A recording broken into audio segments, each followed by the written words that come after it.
Well, good evening, everyone. Before we get into the general committee, we do have a special council meeting. I'm going to hand the floor over to Mayor McGarry. Thank you very much. Hello, everyone. My name is Catherine McGarry. I'm Mayor of the City of Cambridge and Chair of today's special council meeting. Council met in closed session earlier this evening and discussions occurred amongst council members pertaining to the Cambridge Sports Park improvement and expansion, and staff were provided direction. We will now rise from closed. Councillor Adshade, I believe you have the motion. Please read it in its entirety.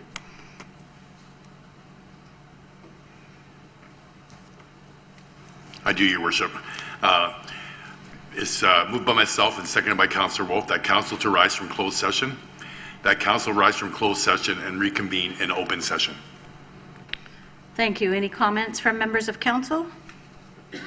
Seeing none, I'll now call the vote. All those in favor, please raise your hands. Any opposed? And that carries. And declarations of pecuniary interest. Members of council, are there any declarations of pecuniary interest? Seeing none, we'll move forward.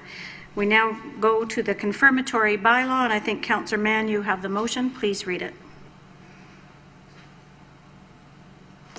Thank you, Madam Chair. I do. It's moved by myself, seconded by Councillor Donna Reid. The confirmatory bylaw, being a bylaw of the City of Cambridge to confirm the proceedings of the Council of the Corporation of the City of Cambridge at its special meeting held on the 3rd day of March 2020, passed and enacted this 3rd day of March 2020.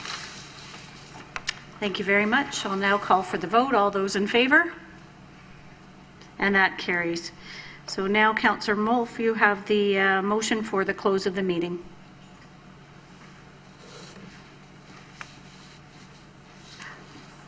Moved by myself, seconded by Councillor Adshade, close of meeting, that the special council meeting does now adjourn at 7 o'clock.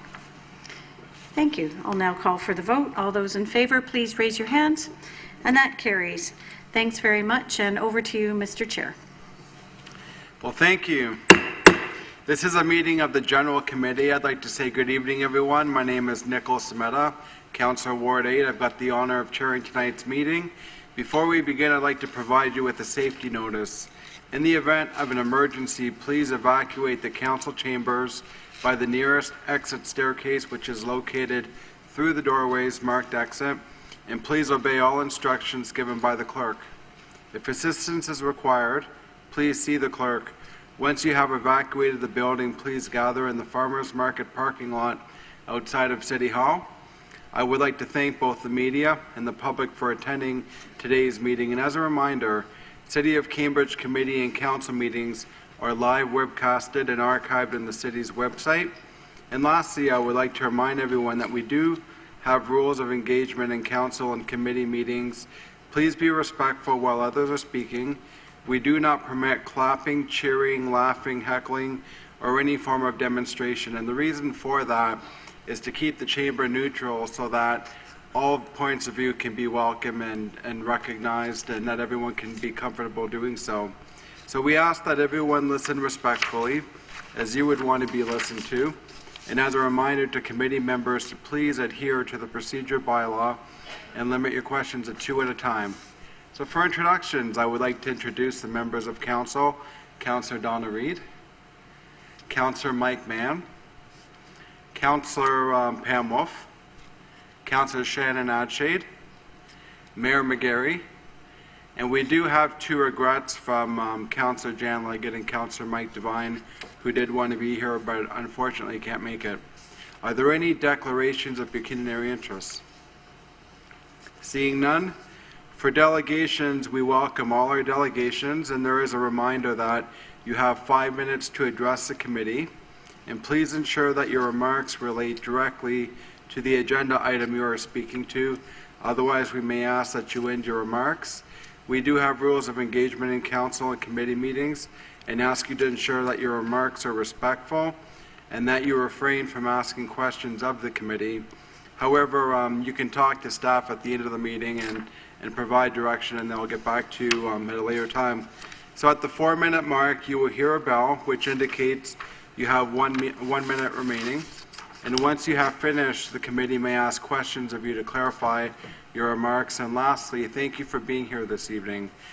So I do have 3 registered delegates, and before I get to that, we have the consent procedure. The following items are in the consent procedure. If a member of committee wishes to comment on any of the consent items, please let us know by using your mic.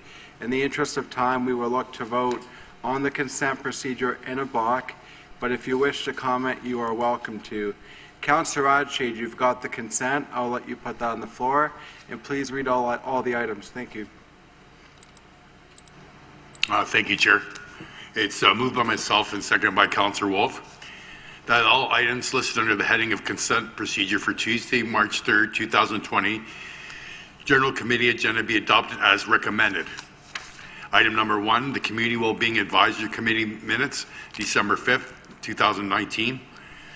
Item number 2, the Archive Board minutes, December 19th, 2019. Item number 3, the Economic Development Advisory Committee minutes, January 8th, 2020. Item number 4, the Archives Board minutes, January 23rd, 2020. Item number 12, 58 Ainsley Street South land acquisition. And OMB, the Cultural Awards Advisory Committee minutes, January 15th, 2020. Thank you. Are there any comments, members of the committee? Seeing none, I will call the vote. All those in favor? And that motion does carry unanimously. The chair is also in favor. Item 10, Summary Water Report, January 1st to December 31st. We do have a presentation from Chris Whetstone, Manager of Water. I welcome you to the podium. Thank you.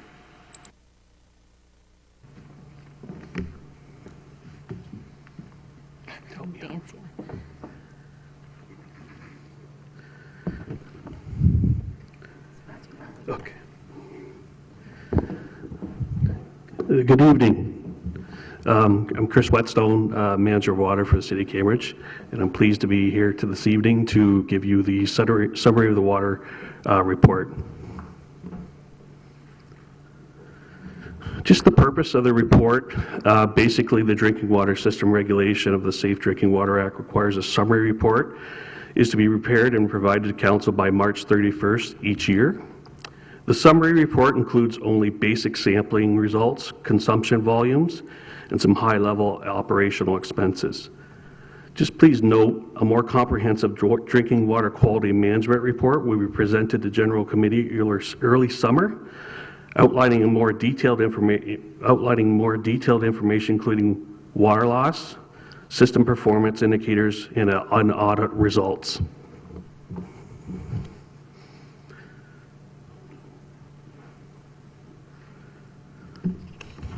So within the report,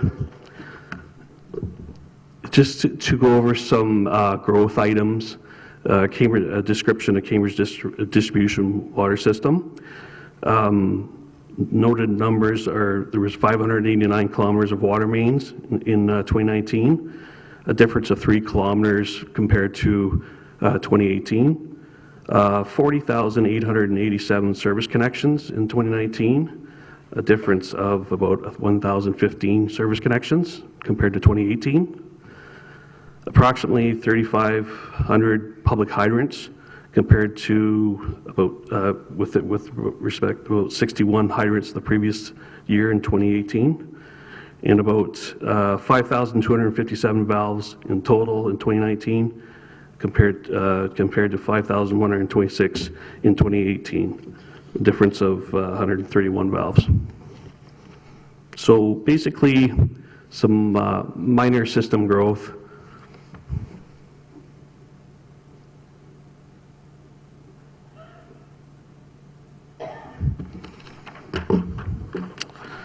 The Ministry of Environment and Conservation Parks inspection details was next listed in the summary report.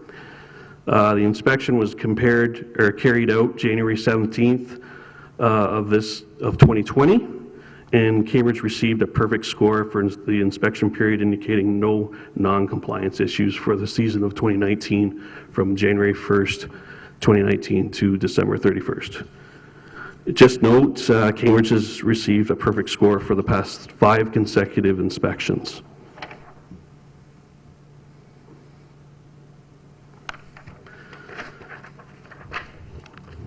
Also within the summary listed some bacterial and chemical testing. Approximately 2,400 bacteria tests were conducted.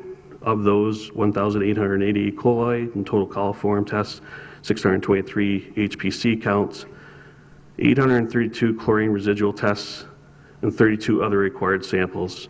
And of that total of 3,289 samples, 2 required follow-up sampling. Just a note of fact, in 2018, 6 required follow-up, and in 2017, 7 samples required follow-up.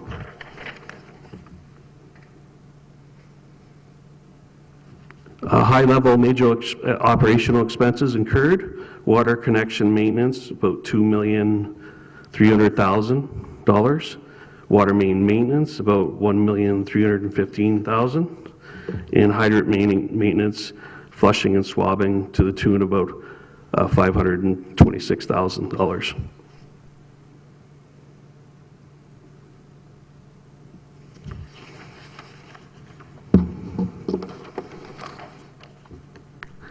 This table represents water purchase from the region of Waterloo. Depicts an overall reduction in purchases of 4% compared to the year before. So it's basically listing month by month a comparison of from 2018 to 2019, and this is the water purchase from the region of Waterloo.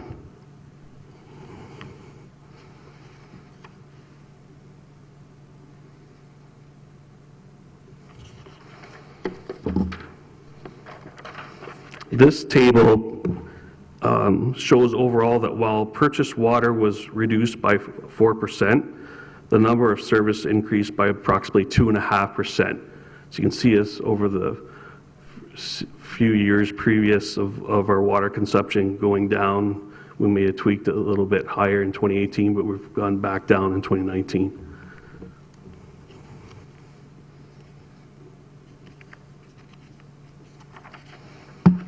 Just to note, the report is available online as well as through the clerk's office. A hard copy can be requested at the following phone number. And that concludes my report. Thank you for the presentation. Any questions, Councillor Adshade? Thanks, Chair. Chris, thanks for your report. I was just wondering, what would cause a follow-up sample? What would cause that? Basically, a follow-up sample would be, there's certain conditions within the legislation, and if it exceeds in a certain amount of a number with respect to a low chlorine residual, it's well under a certain threshold, a follow-up would have to happen to make sure that that gets resolved, and we have to go out, or usually or another way would be more sampling has to be conducted upstream and downstream of a TC hit, for instance. You're welcome. Councillor Reid. Thank you, Mr. Chair, and through you. My first question is, how is it that we are purchasing less water because development has increased throughout the city, and it would seem to me that we would probably need more water because we have more people living here, and so perhaps you could explain that?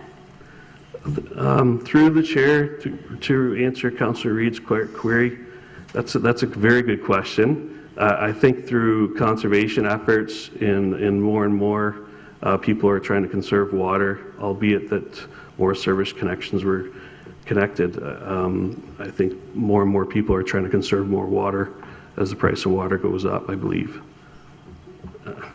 That's the only comment I have for that story. Thank you. And follow-up, I was hoping that that might be one of the reasons that we are more conscious, because I know as a council we have wanted everyone to be more conscious of saving our water, particularly our fresh water. I also wanted to comment to you on the perfect score that we've had for the last 5 years. I know that's important to all of us. Since Walkerton, the councils have become personally responsible for our water. And so we rely upon you very much so to keep our water safe for everyone within the city. And I want to thank you for doing that. Councillor Mann. Thank you, Mr. Chair, and through you, my question, Chris, is much the same as what Councillor Reid asked, and I was thinking we've increased the water mains by 3 kilometers, and you've got a 4.5 reduction in water consumption. Is that because of improved infrastructure, and maybe, as Councillor Reid has suggested, because we're being more aware of conservation efforts? Through the chair, to answer Councillor Mann's question, I'd hate to speculate. I know water loss over the years. I'd like to say that potentially that we're getting better in finding those leaks out there. I think that may have somewhat of a reduction. Advanced metering technology is certainly going to help us as well. As those new meters get out there, they're going to be more accurate and have more accurate billing. So. And thank you, Mr. Chair, if I may. Thanks, Chris. And like others around the table, water is near and dear to our hearts because it's the lifeline for all of us. And just want to congratulate you and your team for the incredible work that you do. And a perfect score for the past 5 years speaks very highly of the work that all of you do. And it's so important that we recognize and appreciate that. So thank you for the work you do. Thank you very much. Councillor Wolf. Through you, Mr. Chair, I don't have a question, but I do have a comment. Congratulations on an excellent report. And personally, I have a heritage home, and I always wondered about my water. And I've phoned and asked I wondered about it in terms of lead. And I was impressed on how easy it was to make an appointment, have your staff come out and test the water. They were right on time, took 30 minutes, and I was also very pleased that I got a very good report back that my water is perfectly safe and I don't need to worry about the lead. But I just to let other people know that if they are worried about their water, especially if they live in very old homes, that this is a service that the city offers, and I was very impressed with your staff. Thank you. Mayor McGarry. Thank you. My question was asked and answered. I just want to offer again some congratulations for a perfect score for 5 years plus this year. That is incredible and well done. I kind of wish my test scores myself in high school were a perfect score, but thank you very much for your work. Thank you. I have no further questions. I want to commend you on the job that you and your team have done. And, you know, we've always been ahead of having good quality water in Cambridge and staying on top of the infrastructure, and you and your team are a big part of that. And I really want to publicly recognize you and thank you for the job that you do. Thank you very much. You're welcome. Councillor Reid, you've got the motion. Please read it in its entirety.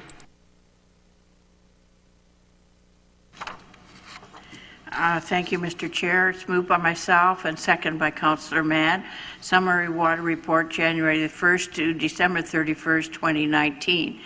That the 2019 City of Cambridge Summary Drinking Water Report be received for information as required by O Regulation 170/03, Schedule 22 of the Safe Drinking Water Act, and that the City of Cambridge provide a copy of the Summary Drinking Water Report to the Township of North Dumfries as required by Schedule 22 of Zero Regulation 170/03. Any comments? I'm going to call the question. All those in favor? That motion carries unanimously. The chair is in favor. Thank you. Item 16. Immigration, Refugees, and Citizenship Canada Settlement Grant Newcomer Outreach Program. We do have a presentation from Vanessa Lopak, Supervisor of Accessibility and Diversity. Welcome. And Joanne Bacoum, Kingbridge.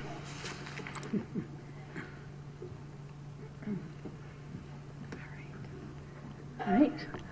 Welcome. Thank you. Good evening, Chair, members of Council, City staff, and members of the public. I'm Vanessa Lopak. I'm the Supervisor of Accessibility and Diversity Services here at the City. And with me tonight is Joanne McComb, the Executive Director of Cambridge Neighbourhood Organization. Together, we're here tonight to present to you information about the Immigration, Refugees, and Citizenship Canada Settlement Grant Program, as well as the City's proposed Newcomer Outreach Program. Oh, sure. So Cambridge has always welcomed newcomers and immigrants. In fact, 1 in 5 Cambridge residents identify as first-generation immigrants, and approximately 4% of current Cambridge residents are non-Canadian citizens. However, over the past 10 years, Waterloo Region has seen an overall increase in the number of immigrants in the region. At the same time, the number living in Cambridge has seen a 21% decrease. This is a bit concerning, not only because of the strengths that newcomers bring to particularly growing economies, but also because it raises questions of why fewer newcomers are settling here. One possibility is because there are fewer newcomer-focused services offered in Cambridge compared to other municipalities. And this may in turn lead to disconnection or a lowered sense of belonging to the Cambridge community for our newcomers. To address this, we developed the Newcomer Outreach Program. But before I get to that program, I want to tell you a little bit about the Immigration, Refugees and Citizenship Canada's Settlement Program. It is a grant program from the Government of Canada that is a competitive grant offering up to 5 years of funding for organizations and municipalities to deliver high-quality services to newcomers to help them settle and adapt to live in Canada, setting them on a path to integration and to full citizenship. In 2019, City staff submitted a successful funding proposal to the IRCC Settlement Program to develop and deliver a newcomer outreach program focused on newcomer youth and newcomer seniors. We have been awarded approximately $700,000 over 3 years, with a potential additional funding of over $500,000 for 2 more years should a program meet expectations. The year-to-year details are up on the slide there. This funding would provide for program development, delivery, staffing, administration, as well as some capital funding for items such as furniture and technology to develop the Newcomer Outreach Program. The Newcomer Outreach Program will deliver outreach services, as I mentioned, youth and senior-focused programming, as well as create an annual newcomer conference here in Cambridge. The expected outcomes for the Newcomer Outreach Program will be to increase the knowledge of life in Canada for newcomers, to increase participation of newcomers in communities and social networks, and to support partners to deliver responsive and coordinated settlement and community services. To develop and deliver newcomer-focused outreach programs and services, we'll be partnering with the Cambridge neighbourhood organizations, and particularly with Kinbridge, relying on their expertise in neighbourhood-based program delivery. And at this time, to describe the Cambridge neighbourhood organizations, here's Joanne McComb. Thank you and good evening. So the Cambridge Neighbourhood Organization is a strategic network, and we've been really doing a lot of learning and developing our skills in this work as well. We've been working to address the needs of our communities as a place-based experts for many years now in Cambridge. We're thrilled that we are considered as we see this as another way we can strengthen communities through our community development approach with the city. Our work is actually very complex and complicated. It seems simple on the surface, but it takes a lot of work. This work we're able to do well because of the long-term collaboration and support between city and neighbourhoods. As you can see, we cover a lot of Cambridge. Our wards are up in there, as well as each of the coloured neighbourhood associations, which are 8 of us. Many of you have seen our theory of change now, which is our model that we've really done a lot of work around and been able to refine.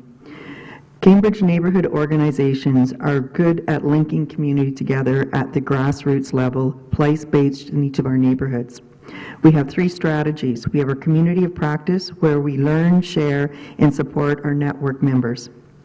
In our neighbourhoods collective action, by aligning and enhancing the local community engagement work of the neighbourhood organizations, we do that through the support of the collective. So individually, we do some great work, but when we come together across the city, we really have some broad impact, deep impact. Our systems collective action, where we work together to create change in the systems that support that impact the neighbourhood well-being. So the Cambridge neighbourhood organizations, our approach to community development is really at the grassroots level. We meet people where they're at, they're part of the solutions, and they're part of the activation of the solutions. Now we see how more opportunities of this nature in the future in our organizing ourselves to respond to that support. And this actual very model has enabled us to partner with the city in this program. We do have collective impact. And by place-based, we mean, again, that we meet people where they are. As a result, we have 46 program sites across Cambridge. Our programs, some of them that we currently offer, are from pre-birth to seniors. They include leadership programs, summer seasonal camps, after-school programs, little learners, peer programs, outreach. We have special events, youth development, youth drop-in, and we're now a number of us on our journeys with our seniors. We also align with the present strategy of community well-being and people. We actively engage, inform, and create opportunities for people to participate in community building. We engage with the broader tables to increase our relevance with our neighborhoods.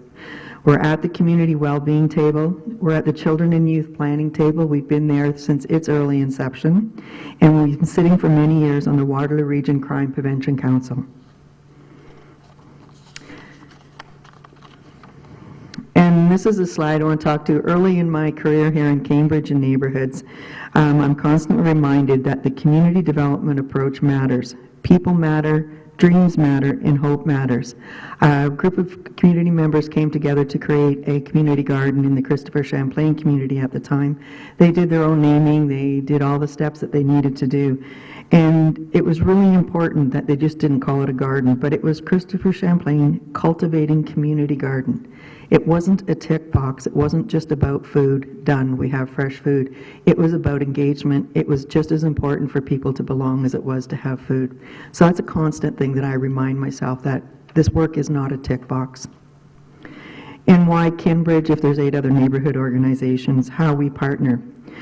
In our new strategy model, how we work as a neighborhoods, and with our work with Vanessa, we help to ID the best suited fit for our agencies and for the city. We looked at our strength-based and based on the findings of the census data. It was then at that point, also because of timing, Kinbridge had the capacity at this moment to jump in now to be able to start help putting this work together with the neighborhoods in the city. So we do have a proven track record. We successfully integrated Southwood and Christopher Champlain to become Kinbridge. We had the opportunity to grow space in partnership with the city at the Duncan Mac Arena, which has proven huge success within the neighborhood and community. We partner with the region of Waterloo, Horizon, Langs, and Greenway Chaplain in our Youth Force Employment Program. With the Trillium Grow Grant, our next steps on that one is creating a social enterprise. Crime Prevention Council, I sit on there representing the neighborhoods in Cambridge, and over the past 5 years, I have worked within the neighborhood models across the region. My name was put, in my own personal leadership, was put forward to sit on the Community Safety Wellbeing Legislation Systems Change Table representative for the Waterloo Crime Prevention Interim Advisory Committee. Recently, the Cambridge Neighborhood Table is a collaborative that we're taking throughout the neighborhood, working with faith-based organizations, with our neighborhoods, and many different community members. And our sustainable network within the Cambridge Neighborhood Organization is also a community-based approach throughout the city, where all 3 of these programs will have a lot of synergies to connect together. Does it have to be Kinbridge? No, but at this point it was a fit, both in what the need was here as well as in our decision-making process at the CNO table. This project will show that the city can work with any of the neighborhoods to increase community belonging and wellness. Thank you for the opportunity.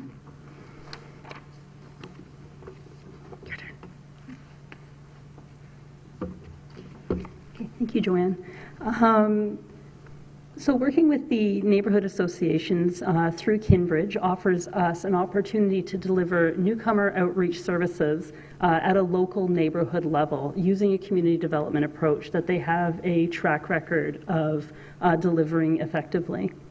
To get into some details, to deliver this newcomer outreach program, we will create one fully funded part-time city staff member in accessibility and diversity services who will coordinate with the outreach activities, develop and deliver annual outreach newcomer conference, as well as coordinating a lot of our the reporting that we will need to be doing. And with this federal grant, there is ample reporting.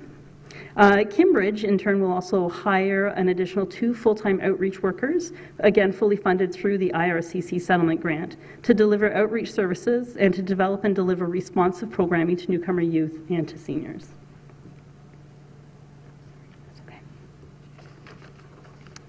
The The Cambridge Newcomer Outreach Program is an outreach model of newcomer settlement support in Cambridge, with programming based in newcomer-identified priorities at a local neighborhood level. The outreach approach aims to reach youth and seniors who may not already be connected to community supports and networks, and to draw them out and to foster connections and belonging. This program will be responsive to the participants' needs, building on partnerships with local services, and improve access to use of those services, and ultimately to increase sense of belonging. The outreach program will assist local partners in building their capacity to serve newcomers and to seniors, and to newcomer seniors, and strengthening the local landscape. Thank you so much. Thank you. Any questions? Councillor Reid? Yeah, thank you very much, Mr. Chair. I know that I love the neighborhood associations, and I'm not the only one sitting around this horseshoe that loves neighborhood associations and recognize the value of the work that you do within our neighborhoods. But one of the things I wanted to focus on was the seniors. Sitting on the Cambridge Council of Seniors, I recognize that oftentimes our seniors are isolated, and they're not brought into the mainstream, and particularly it may happen for those who have come here from another country, and the seniors very often don't learn English.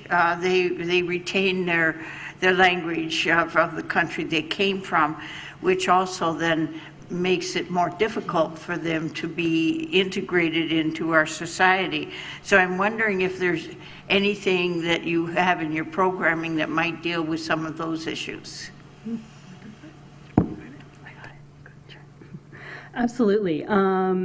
Because you're absolutely right. Oftentimes, the newcomer seniors, they have different needs from what we would expect from newcomer adults and newcomer youth as well. And language is definitely a barrier that we have heard. Within the budget for the grant, we've made provisions particularly for interpreters, for programming, as well as translations of materials. In addition, one of the goals with the IRCC settlement program is to provide information and support for language. So one of the programming might be about learning if it's an English conversation circle with the seniors, if that's what the seniors identify as what they need, or it might be delivering programming instead in their own language. But there is flexibility for those to meet their needs. Councillor Wolf? Through you, Mr. Chair, thank you for your report.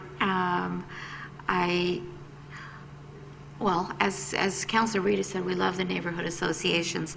I like that you value a connected community, the partnerships that you create, the collaboration, the network, that you're community-based.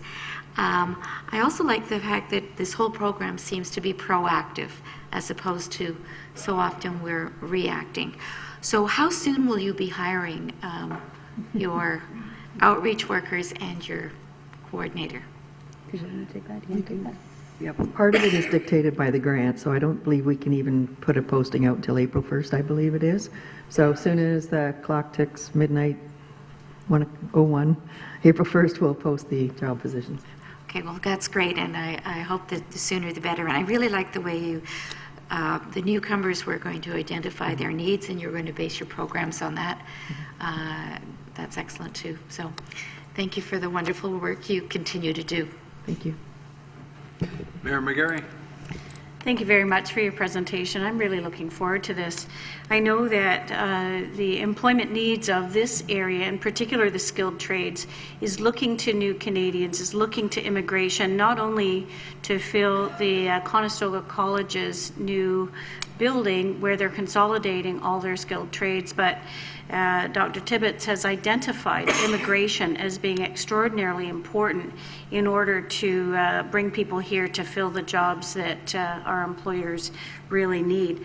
And, you know, that's just one example of what's really important in making sure that those that are coming to Cambridge, to Waterloo region, to Ontario, are welcome so that they will feel that they can stay and have a future here. So my question to you for this new program, which I'm very supportive of, is how would the referrals be made to this program, and how would one access the program? That'll be like with any of the neighborhood programs, so getting the word out there for one. The outreach workers that we'll be hiring will be integrating with some of the programs we're already doing, and then community and agency partners that they'll find the right ones that they need to connect to, so we can have some of those transitioning. One of the good things about the partnership is the neighborhood already has some natural linkages that we do right within the neighborhoods and with our cultural communities as well.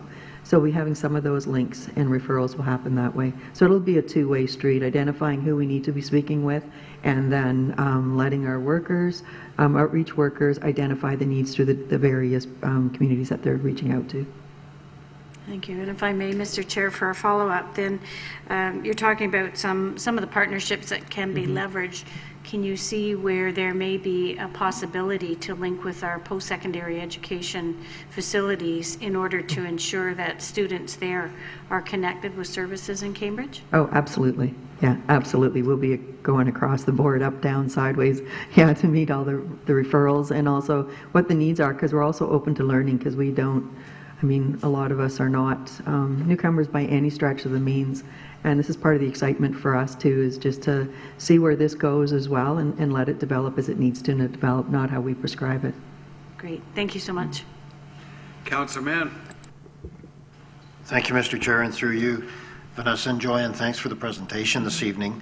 And congratulations on the grant application. This is incredible. And my question is, will you be, and I didn't see it in the report, will you be reporting back to council on the successes that you have and achieve year to year? Through you, Mr. Chair. Yes. So the IRCC requires an annual report, so the intention is to bring that annual report back to council. Great, thanks. And thanks for your continued enthusiasm, desire, and commitment to help new Canadians as they come to our community. Councillor Adshade. Thank you, Chair. And Vanessa and Joanne, thanks for your report. And Joanne, thanks for everything that Cambridge does and all the community neighborhood organizations. You do a wonderful job, and we really appreciate it. I was just wondering, do we have the full 5-year grant, or do we have to apply after 3 years to get the final 2 years? Through you, Mr. Chair. We are guaranteed 3 years of funding, and if we are meeting our targets, because we are a new partner with the IRCC, they will release the following 2 years after that. So there is, if things go as expected, we will have the 5 years, but they do want a good check in the middle. Okay. Thank you. Okay. I have no further questions. I want to thank you for the outstanding work that you do. Oh, wait, sorry, Mayor McGarry, did you have a question? You're good? Okay, so I just wanted to say you've done an excellent job. I've heard a lot of positive feedback from new Canadians with what you've done already, and this is just going to build on that, and I know you're going to do many great things, so I want to thank you for that. Mayor McGarry, you've got the motion. I'll let you put that on the floor. I do. Thank you very much, Mr. Chair. Moved by myself, seconded by Councillor Shannon Adshade, that report 20-068 in bracket CRS Immigration, Refugees and Citizenship Canada Settlement Grant Newcomer Outreach Program be received for information, and that Council directs the Mayor and Clerk to enter into an agreement with Immigration, Refugees and Citizenship Canada to develop and implement a Newcomer Outreach Program, and further that Council directs staff to enter into an agreement with Kinbridge Neighbourhood Organization to partner within the delivery of the Newcomer Outreach Program. Any comments? I'm going to call the question. All those in favor? And that motion is carried. The chair is also in favor, so thank you very much. Item 6, Blenheim Road Neighborhood Traffic Review. We do have one delegation. Wayne Hurd, I'd like to welcome you to the podium.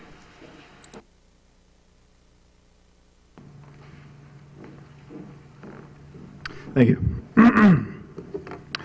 Hello, thank you for letting me speak this evening. My name is Wayne Hurd. I've been a resident in Cambridge for 30 years, and recently I purchased my first house on Blair Road. I recently received a proposal plan in the mail to install more speed cushions on Blair Road, and this is a little disheartening. I've lived on Blair Road for 29 years and have a first account of the interesting travel and road work that surrounds my house. There are one-way roads, there are no right turns, there are no left turns, and I live on a road that connects to itself with a left-hand turn.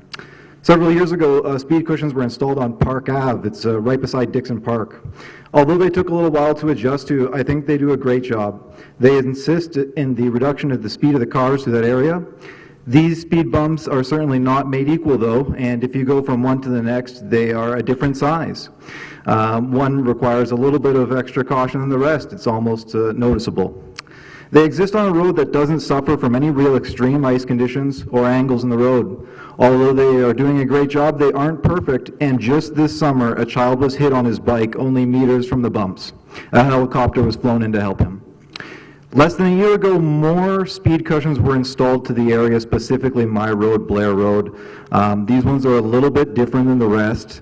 They're larger. They have a plateau you have to approach prior to the actual speed bump themselves. And they're not made equal. They actually have a notch cut out of the middle, which is very deceptive. Anyone who thinks that their vehicle might clear that notch might actually just completely take the bottom end of the vehicle off, regardless of the speed you're traveling. With the proposed plan, there would be a complete set of 14 of these bumps along my road. That means that a daily driver may need to hit 14 bumps daily. That's 434 bumps a month. That's 5,208 times your vehicle will have to take a suspension compression, causing damage to vehicles potentially. This is made incrementally more difficult with the notch that's cut out of these newer bumps. I was advised that that notch was cut out for fire trucks so they could clear it without slowing down. I think that's a good idea, but I think it's very deceptive because a lot of people might think they have a fire truck and may severely do damage. It's also complicated because it doesn't appear like the road has been properly paved, and because of this, there's a difference in the height of the road and even the beginning of the bump. It's very poor. I believe that a simple solution would be to just add a stop sign to the corner of Blair Road and Bismarck. This road is already a two-way stop. This will help alleviate traffic and speeds in that area. People moving from one end to Blair to the other will now know there's a stop sign there, perhaps a second one in a slightly different area down the road. This would be far more simple and cost-effective to the proposed situation that I have received. It would also help with the school children crossing where there is no guard, or rather when there is no guard. The proposed speed bumps would still leave Blair and Bismarck subject to kids crossing the road at a two-way stop only. These bumps, this stop sign will also prevent good drivers from having to suffer the daily use of these suspension-destroying devices. Repeated long-term use of speed bumps will cause damage. This is a simple fact. If you truly want to help traffic in this area, just put one or two very simple stop signs on Blair Road instead of speed bumps. They are cheaper to maintain, cheaper to install, and we know how effective they are.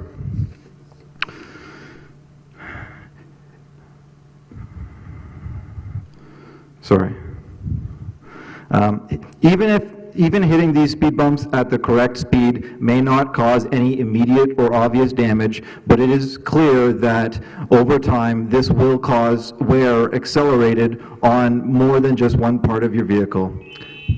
The average cost for a suspension repair is between $200 and $1,500. The average cost of a muffler repair is between $80 to $200. Sorry, just 1 minute. You have 1 minute left. I heard the beep. Thank you. No problem. And the average cost of paint touch-up is between $150 and $250. Once again, I understand that we wanted to engineer a really complicated solution to a very easy problem. We could just add stop signs. It will help the kids, and it will also cause the same results. Once again, if people want to speed, they'll just choose George. Thank you. Thank you, Wayne. Are there any questions, members of the committee? Oh, I didn't know I got questions. I see no questions. You're off the hook. Thank you for coming in. Fantastic. Thank you. You're welcome. Our next delegation, John Lesnies. I hope I pronounced your name right, and sorry if I haven't. Welcome.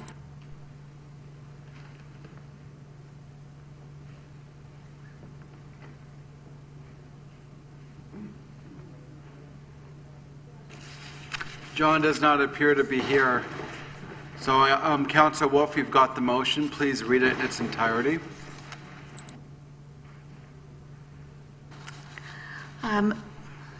Through you, Mr. Chair, moved by myself, seconded by Councillor Adshade, Blenheim Road Neighbourhood Traffic Review.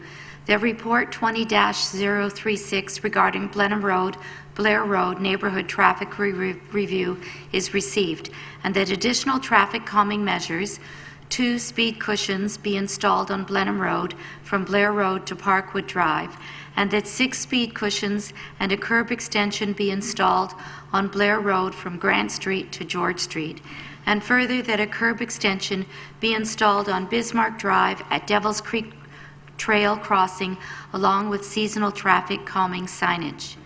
And speaking to the motion, You may.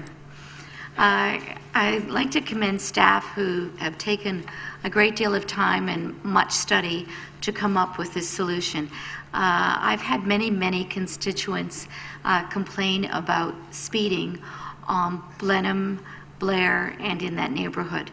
And as all of us in all of our wards, speeding is most probably our #1 complaint. And from the Neighborhood Association, I've received emails saying that they're very pleased that we are putting in the speed bumps.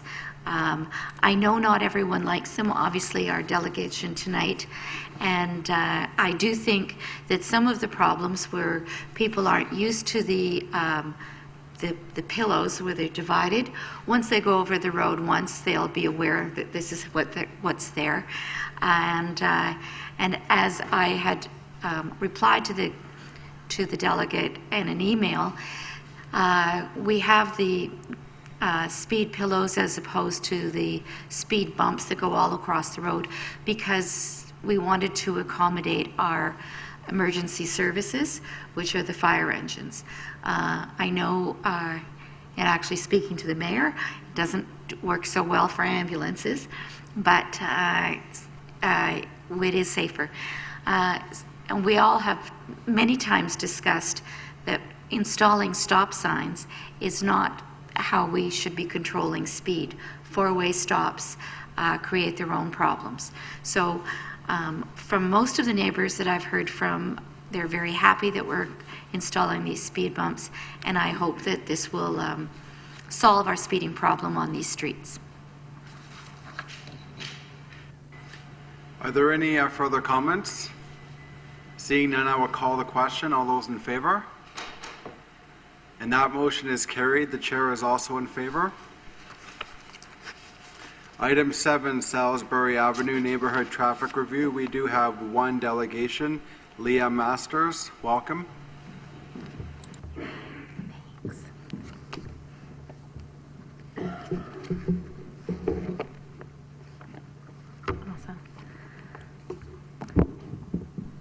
I have, I would like to submit the, thank you so much, a petition for the neighborhood group that we belong to in our neighborhood. Thank you for having me. I know this is a relatively minor issue compared to others tonight, but it is very, very important to us in the neighborhood. 7 years ago, we selected our lot on Salisbury Avenue. There were many reasons why we loved Lot 71, one of them being the fact that it was located in front of a 4-way stop sign where we knew cars would be slowing and coming to a stop in all directions. Perfect for our young and growing family. And for 6 years, I know it has been stated that 4-way stops do have their own problems, but for 6 years, that is exactly what happened. We watched cars slow in all directions and come to a stop. Last year, the stop sign on Hardcastle was removed. We were told that it was a mistake to the plan and there was never supposed to be a 4-way stop at this intersection. Since the removal of this stop sign, there have been many concerns voiced in our neighborhood surrounding these intersections. Cars now travel at higher speeds along Hardcastle, and we've noticed an increase in volume with the completion of the latest building phase. With the switch of the stop signs from Salisbury to Hardcastle, it will not solve our problems, only reverse them. We see it now at the intersection of Fear and Salisbury that is proposed to become a 4-way stop. It is not only the volume of traffic or speed of traffic that are my concerns. My children cross this intersection to get to and from their bus stop every day. The Catholic school has their bus stop right on this corner, and with the new park behind Fier and Beauchamp, more children are crossing this intersection to get to the park. I have contacted the city many times regarding this issue, and I have been told that four-way stops are not meant to slow traffic, they create noise pollution with brakes, and that they disturb the flow of traffic. I believe that the safety of my children when they cross the street and the safety of the children in the neighborhood trump any of these reasons. Before I decided to come to this meeting to voice my own personal opinion, I felt it important to talk to my neighbors and see how they feel about the proposed changes to this intersection. Maybe the engineers were right, and maybe the neighbors at the corner of this intersection do not want the four-way stop for the above reasons, and maybe the neighbors on Hardcastle would actually be happy that they were getting a stop sign, making Salisbury the new street. So I went door to door. I asked my neighbors if they received the notice in the mail stating the stop sign on Salisbury was to be removed and to be replaced with one on Hardcastle. I asked them how they felt about this and if they agreed that the intersection should be turned back into a four-way stop. Every single neighbor that I approached did not hesitate to sign the petition and wholeheartedly signed. There was not one household that was not upset with the proposed changes, not one household that did not want the intersection to be reversed back to a four-way stop. Every household at the corner of this intersection, on Hardcastle, on Fier, on Hardcastle Place in Salisbury, all want this to be a four-way stop. This took me weekends to complete. As I spent time talking to the residents at each house, I heard reasons for speed, I heard reasons for children crossing, poor sight lines, and for overall safety. I have 70 signatures just from the immediate neighbors, just on our block, and not one household did not willingly and anxiously sign. I am asking the city to strongly consider making this intersection at Salisbury and Hardcastle back to a four-way stop for the safety of our residents. And I just have provided some pictures that I took. The two pictures that are up on the screen now. The first one, you can barely see the car coming around this bend. So this is the intersection where my children cross, and especially now with the snowbanks, you can barely see the car approaching. The second one on your right is a picture that I took crouched down a little bit from the viewpoint of my 5-year-old son, who would not be able to see any cars coming around, and it is actually deceiving the photo. That is only one house up where the bend in the road is, so I don't understand how these sightlines are proposed to be safe. Sorry, how do I get to the next? Oh. How do I just get to the next, the next set of photos?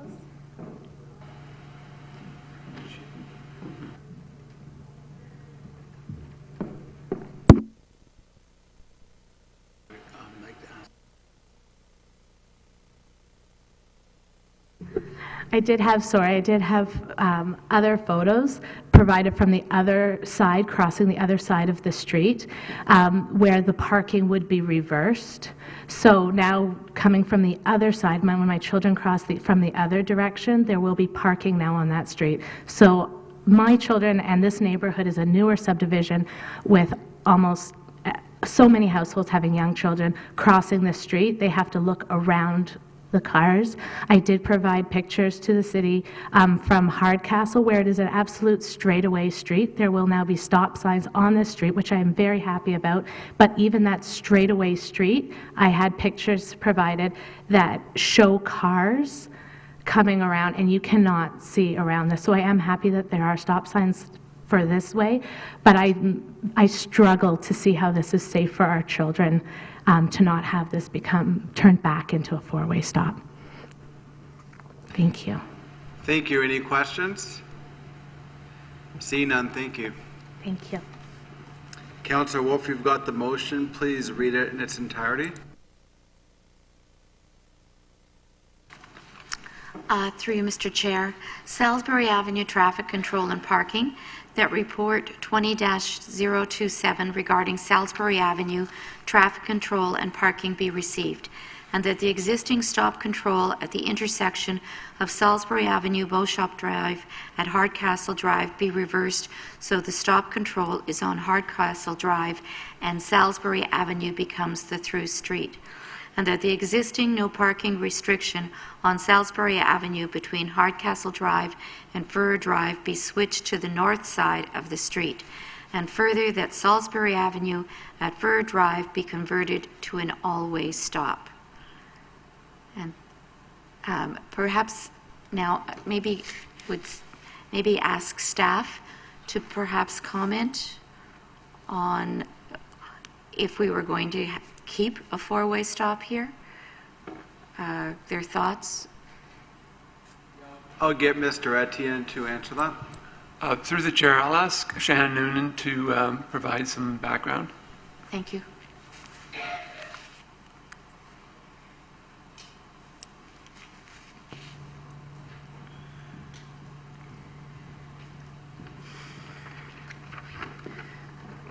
Through the chair, no, it is not our intention to have Salisbury at Hardcastle as an always stop, primarily because the short distance between the intersection of Salisbury and Hardcastle and fewer in Beauchamp. It's actually less than 75 meters, and in accordance with the Ontario Traffic Manual, we would need a distance of 250 meters minimum between two always stop locations. Okay, thank you. Thank you. Are there any comments? Seeing none, I will call the question. All those in favor? Oh, wait, sorry, Councillor Mann. Thank you, Mr. Chair, and through you, just back to Shannon, if I can. Shannon, do you have any information as to the distance between Furr Drive and Hardcastle, that distance of Salisbury? Through the chair, I don't have that information at this very moment, but I could actually go to my computer and measure if you would like. Thanks. I imagine it's somewhere in the neighborhood of 250 meters. That's what I'm thinking, or less. Right. Thanks. Thank you, Mr. Chair. Thank you. So seeing no further comments, all those in favor? And that motion carries. The chair is also in favor. Item 5, Saginaw Parkway Neighborhood Traffic Review. Councillor Reid, you've got the motion. Please read it in its entirety.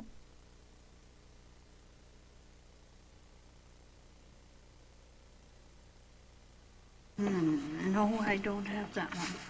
Oh, it's hiding under me. Saginaw. This is Saginaw. Oh. Okay.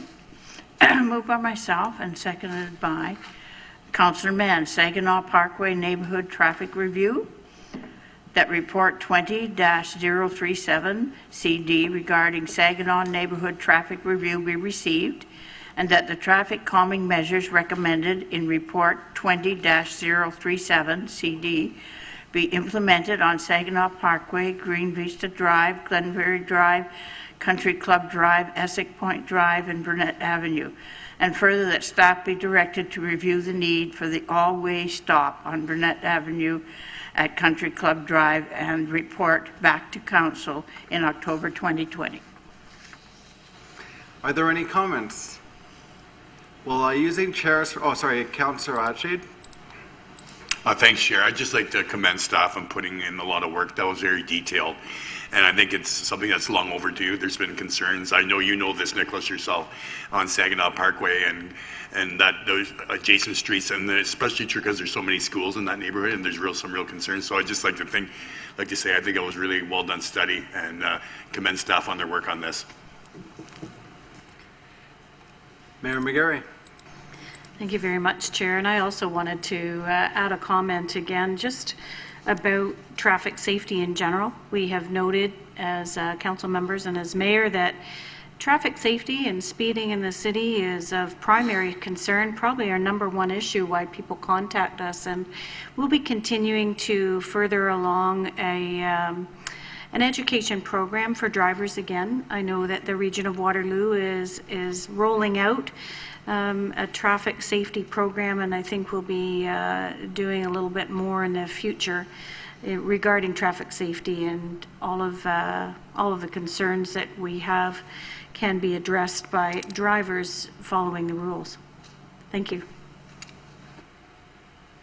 Well, seeing no further comments, using the chair's privilege, I also would like to commend staff for the outstanding job that they've done in this report. I believe that you've really captured the public sentiment in the neighborhood, and a lot of the comments in the report are very consistent with what I heard, so a job well done.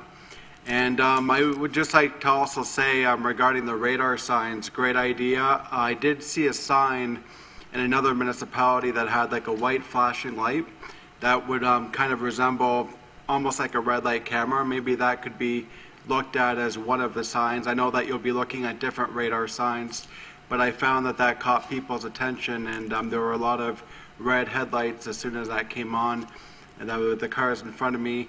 And I'm also glad that the stop sign, that will be coming back to council, because although there are a lot of people in the neighborhood who want to see that removed, there's also the other side, and I'm glad that we'll be able to have an airing on both sides and hear all points of view on that. So job well done. This has got my full support, and I just wanted to say that. Thank you. All those in favor? And that motion carries. The chair is also in favor. Item 8, Riverside Dam Design Update. Councillor Reid, you've got the motion. I do. It's moved by myself and seconded by Councillor Mann. Riverside Dam Design Update. That report 20-048 CD read Riverside Dam Design Update be received for information. Are there any comments on that? Seeing none, all those in favor? And that motion carries. All opposed? Okay, Councillor Wolf, we've got that. Thank you. Item 15, Design of Riverside Dam. Councillor Mann. Thank you, Mr. Chair. It's moved by myself, seconded by Councillor Donna Reid, the design of Riverside Dam, that report 20-055, design of the Riverside Dam, be received, and that Council approve the transfer to or from reserve funds as outlined in the financial impact section of report 20-055, and further that Council approve the award of proposal P20-01 to Sanchez Engineering, Inc. of Coburg, based on the submission that scored the highest points by the selection committee. Any comments? If I can speak to it, Mr. Chair. Oh, you may. I'm just glad to see that we're moving ahead on the dam. Thank you. Councillor Wolf. Through you, Mr. Chair, and I would just to say that I continue to think that we could use money more constructively than on the dam. Seeing no further comments, all those in favor? Opposed? That motion carries. Item 9, Parking Regulations T intersections. Councillor Wolf, you've got the motion, and please read it in its entirety. Through you, Mr. Chair, moved by myself, seconded by Councillor Adjade, parking regulations at T intersections, that report 20-014 regarding parking regulations at T intersections be received, and that complaints-based enforcement of parking regulations be avoided, and further that traffic and parking bylaw 187-06 be amended to support parking across the top of T intersections on uncontrolled streets as proposed in option B, outlined in staff report 20-014 CD. Speaking to the motion. You may. Again, I'd like to thank staff for the work that they've done on this. Many of us had complaints about parking tickets given on T intersections where people had parked for 30 years. And I think this motion captures safety where it's necessary to have restrictions, but does allow parking where it is safe at the T intersections. So I think with this motion we have the best of both worlds. See no further questions. All those in favor? That motion carries. The chair is also in favor. Item 11, Annual Risk Management Report. Councillor Mann, you've got the motion, and please read it in its entirety. Thank you, Mr. Chair. Moved by myself, seconded by Councillor Donna Reid, the Annual Risk Management Report, that Report 20-005, Annual Risk Management Report, be received for information. Any comments? Seeing none, I will call the question. All those in favor? That motion does carry unanimously. Chair is in favor. Item 13, Federation of Canadian Municipalities 2020 Sustainable Communities Award Application. Councillor Adshade, you've got the motion. Please read it in its entirety. Thank you, Chair. The Federation of Canadian Municipalities 2020 Sustainable Communities Award Application. That Council endorsed a letter of support for the FCM 2020 Sustainable Communities Award application under the Asset Management category, and that Council appoint the Mayor as the elected official to be listed as a team member on the application form. Any discussion? All those in favor? That motion is carried unanimously. The chair is also in favor. Item 14, Tannery Street and Clarence Street reconstruction. Councillor Reid, you've got the motion. Please read it in its entirety. Thank you, Mr. Chair. It's moved by myself and seconded by Councillor Mann. Tannery Street and Clarence Street reconstruction. That Report 20-042 CRS Tannery Street and Clarence Street reconstruction be received, and that Council approve the transfers from reserve funds as outlined in the financial impact section of this report. And further, the Council approve the award of tender T20-03 Tannery Street and Clarence Street reconstruction to Terracon Underground Limited of Brantford for the total tendered price of $2,344,350.84, including HST. This being the lowest compliant bid received as outlined in Report 20-042 CRS. Is there any discussion? All those in favor? That motion carries unanimously. The chair is also in favor. Notice of motion. Councillor Mann, I understand you've got a notice of motion for Council's consideration at their March 17th meeting. Can you please read it? I'd like to, if I may, Mr. Chair, postpone that notice of motion to the next meeting. I will allow you to, or we'll allow you to do that. Other business, Councillor Wolf. Through you, Mr. Chair, I would like to report some good news this evening for seniors who are dog owners. The Cambridge Humane Society has reinstated their senior discount for dog licenses today, and the Humane Society will be publishing details of the discount this week. I know this will make many of our constituents very happy. And I'd also like to remind everyone that many International Women's Day celebrations are occurring this week and weekend, and please take time to attend one of these and celebrate the women in your life. Well stated. Thank you. Is there any other business? Any more? Non-jurisdictional items. Are there any non-jurisdictional items? Close of meeting. Councillor Mann, you've got the motion. Please read it in its entirety. Thank you, Mr. Chair. It's moved by myself, seconded by Councillor Donna Reid, that the General Committee meeting does now adjourn at 8:10 p.m. All those in favor? That motion carries. The chair is also in favor. Meeting adjourned. Thank you.